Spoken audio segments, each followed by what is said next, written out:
சந்தோஷமா இருக்கீங்களா? உலகம் எங்கும் என்ன செய்து கொண்டிருக்கிறது? பயந்து கொண்டிருக்கிறார்கள். உலகம் எங்க என்ன செய்து கொண்டிருக்கிறார்கள்? பயந்து இருக்கிறாங்க. எப்ப கொரோனா வருமோ, எப்ப சாக போறாங்களோ, எப்ப அழிவு வருமோ பயந்துட்டு இருக்கிறாங்க. ஆனா நம்ம எப்படி இருக்கிறோம்? பயப்படாமல் இருக்கிறோம். இந்த பயத்தை குறித்த செய்திகளை தான் நம்ம என்ன செய்து கொண்டிருக்கிறோம்? தொடர்ந்து பார்த்து கொண்டிருக்கிறோம். ஆண்டவர் நம்ம என்ன செய்யறாரு? நீ பயப்படாத பயப்படாத அப்படின்னு சொல்லி ஆண்டவர் சொன்ன காரியங்களை நம்ம பார்ப்போம். எகிப்தியருக்கு வர பண்ணின வாதைகளில் ஒன்றையும் உனக்கு நான் என்ன செய்ய பண்ண மாட்டேன், வர பண்ண மாட்டேன் அப்படின்னு சொல்லி ஆண்டவர் சொல்லி இருக்கிறார். விசுவாசிக்கிறவனுக்கு எல்லாம் கூடும். ஹல்லேலூயா. அதாவது இந்த வாதைகள், இந்த கொள்ளை நோய்கள் வரும் பொழுது அந்த திறப்பின் வாசலில் நின்று நாம் தான் அந்த ஜெபித்து அந்த நோயை கட்டுப்படுத்துகிறவர்கள் நம்ம தான். நம்ம ஜெபத்தினாலதான் என்ன செய்யும்? அந்த தேசத்தை விட்டு அது ஓடி போகும். ஹல்லேலூயா. அப்ப நம்ம முழங்கால்களை முடக்கி ஆண்டவரே இந்த தேசத்துல, இந்த தமிழ்நாட்டுல இந்த கொள்ளை நோய் என்ன செய்யணும்? ஓடி போகணும் ஆண்டவரே அப்படின்னு சொல்லி நம்ம என்ன செய்யணும்? ஜெபம். அது நமக்காக இல்ல, மற்றவங்க பாதிக்கப்பட்டு ஆண்டவரை அறியாமல் என்ன போயிருப்பாங்க? நரகத்துக்கு போகக்கூடாது ஆண்டவரே. எல்லாரும் என்ன செய்யணும்? உண்மை அறிந்து கொள்ளணும். ஏன்னா இப்ப நம்ம வாசிக்கிற சங்கீதத்துல என்ன பார்க்கிறோம்? ஒவ்வொரு ஆத்தும மீட்பும் எவ்வளவு அருமையானது. ஆத்தும மீட்பு எப்படிப்பட்டது? அருமையானது. அதற்கு ஈடாக அந்த ஆத்மாவை மீட்கும் பொருளாக மனிதனால் இந்த உலகத்தில் இருக்கக்கூடிய எதையும் கொடுத்து ஆத்மாவை மீட்க முடியாது. ஆத்மாவை மீட்க ஆண்டவருடைய ரத்தம் மட்டும்தான் சிந்தப்பட்டிருக்கிறது. அது மிகவும் அருமையானது அப்படின்னு சொல்லி ஆண்டவர் என்ன சொல்லியிருக்காரு. அதனால நம்ம எங்க போயிடக்கூடாது? நம்ம ஆட்கள், நம்ம சொந்த பந்தங்கள், நம்ம உற்றார் உறவினர்கள் எங்க போயிடக்கூடாது?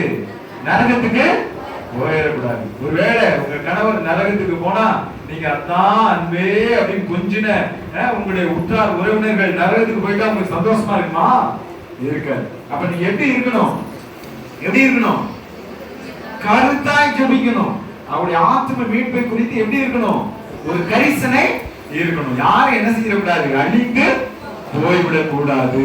ஏன்னு சொன்னா இப்ப நம்ம வாசித்த சங்கீதம் 49ஆம் அதிகாரத்துல நீங்க பாருங்க, 5ஆம் வசனம். என்னை தொடர்கிறவர்களுடைய அக்கிரமம் என்னை சூழ்ந்து கொள்ளும் தீங்கு நாட்களில் நான் பயப்பட வேண்டியது என்ன? அல்லேலூயா. நம்மை பயமுறுத்தும்படிக்கு தீங்கு செய்கிறவர்கள் அல்லது கொள்ளை நோய்கள் நம்மை சூழ்ந்து கொள்ளுகிற பொழுது நான் பயப்பட வேண்டியது என்ன? நான் என்ன செய்ய மாட்டேன்?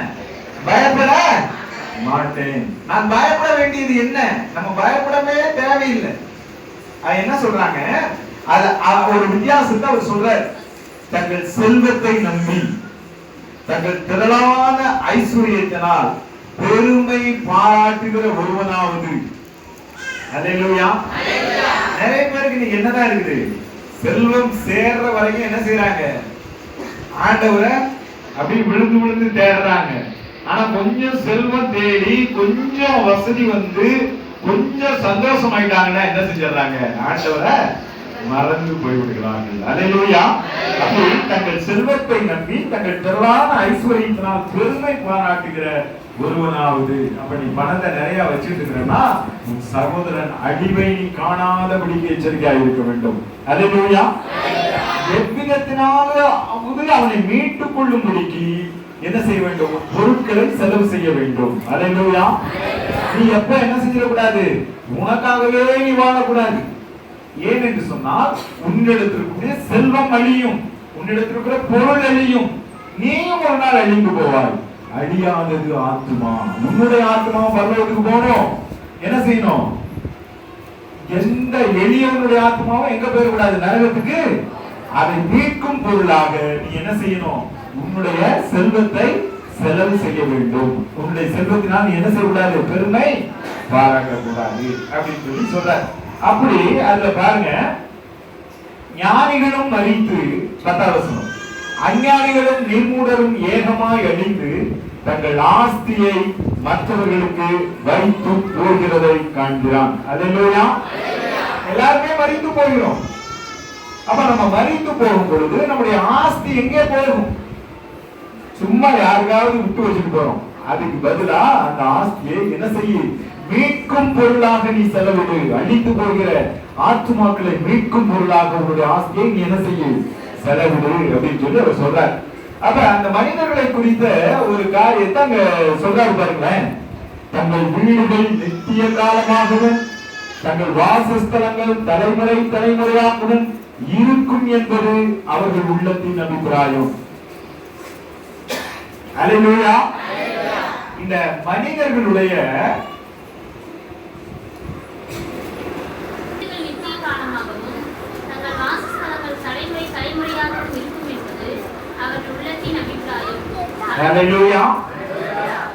பாருங்களேன், இப்ப இந்த மனிதர், அதாவது ஞானிகளும் அஞ்ஞானிகளும் நிர்மூலரும் என்ன நினைக்கிறாங்களா, தங்கள் வீடுகள் நித்திய காலமாகவும், நான் வீட கட்டிட்டேன், இந்த வீடு எப்படி இருக்குமா, நித்திய காலமா இருக்கும், காலகாலமா இருக்கும் அப்படின்னு நினைக்கிறாங்களாம்.